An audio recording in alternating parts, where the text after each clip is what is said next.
राजा दशरथ त्रेतायुग के अंत में जन्मे अयोध्या नगरी के चक्रवर्ती राजा और भगवान विष्णु के अवतार प्रभु श्री राम के पिता थे। और महाराज दशरथ रामायण और पुराण में वर्णित इक्ष्वाकु वंश के महाराज अज के पुत्र और अयोध्या के नरेश थे। दशरथ की माता का नाम इंदुमती था। इन्होंने देवताओं की ओर से कई बार दैत्य एवं राक्षस को देवासुर संग्राम में परास्त किया था। वैवस्वत मनु के वंश में ऐसे कई परमवीर, पराक्रमी, प्रतिभाशाली एवं यशस्वी राजा हुए थे, जिसमें से राजा दशरथ भी एक थे। संपूर्ण भारतवर्ष में पुरुषों के आदर्श और मर्यादा पुरोत्तम श्री रामचंद्र जी राजा दशरथ के ही ज्येष्ठ पुत्र थे। चक्रवर्ती महाराज दशरथ की 3 रानियां थीं, कौशल्या, सुमित्रा और कैकेयी। दशरथ की तीसरी रानी कैकेयी की हठधर्मिता के वजह से ही भगवान राम को पत्नी सीता और भाई लक्ष्मण सहित वनवास का दुख भोगना पड़ा था।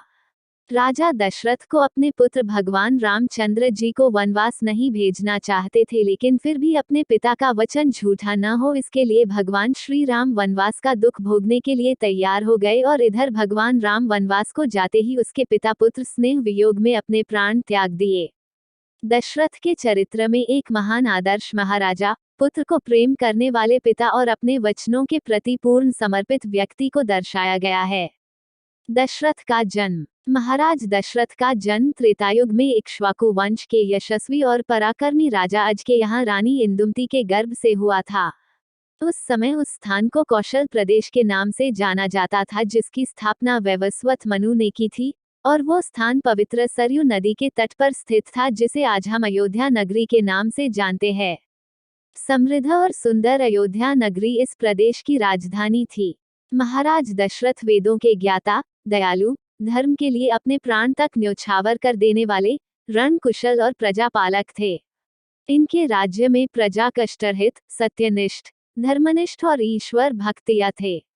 इनके राज्य में किसी भी प्रजा के भी मन में किसी के प्रति गलत भावना एवं गलत विचार एवं द्वेष भाव का सर्वथा अभाव था।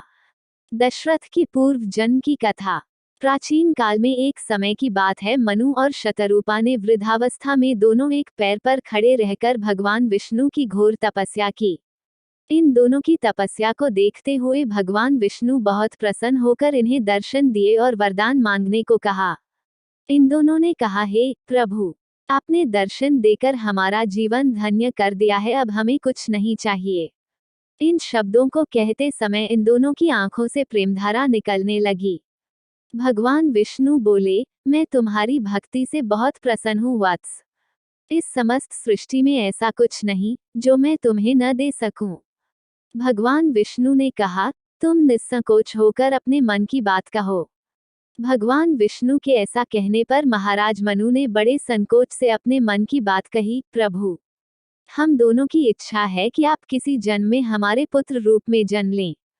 तब भगवान विष्णु ने कहा, ऐसा ही होगा वत्स। भगवान ने उन्हें ये वरदान दिया और कहा, त्रेतायुग में तुम अयोध्या नरेश दशरथ के रूप में जन्म लोगे और तुम्हारी पत्नी शतरूपा तुम्हारी पटरानी कौशल्या होगी। तब उस समय मैं दुराचारी रावण का संहार करने के लिए माता कौशल्या के गर्भ से जन्म लूंगा। मनु और शतरूपा ने प्रभु की वंदना की। भगवान विष्णु उन्हें वरदान देकर अंतर्धान हो गए।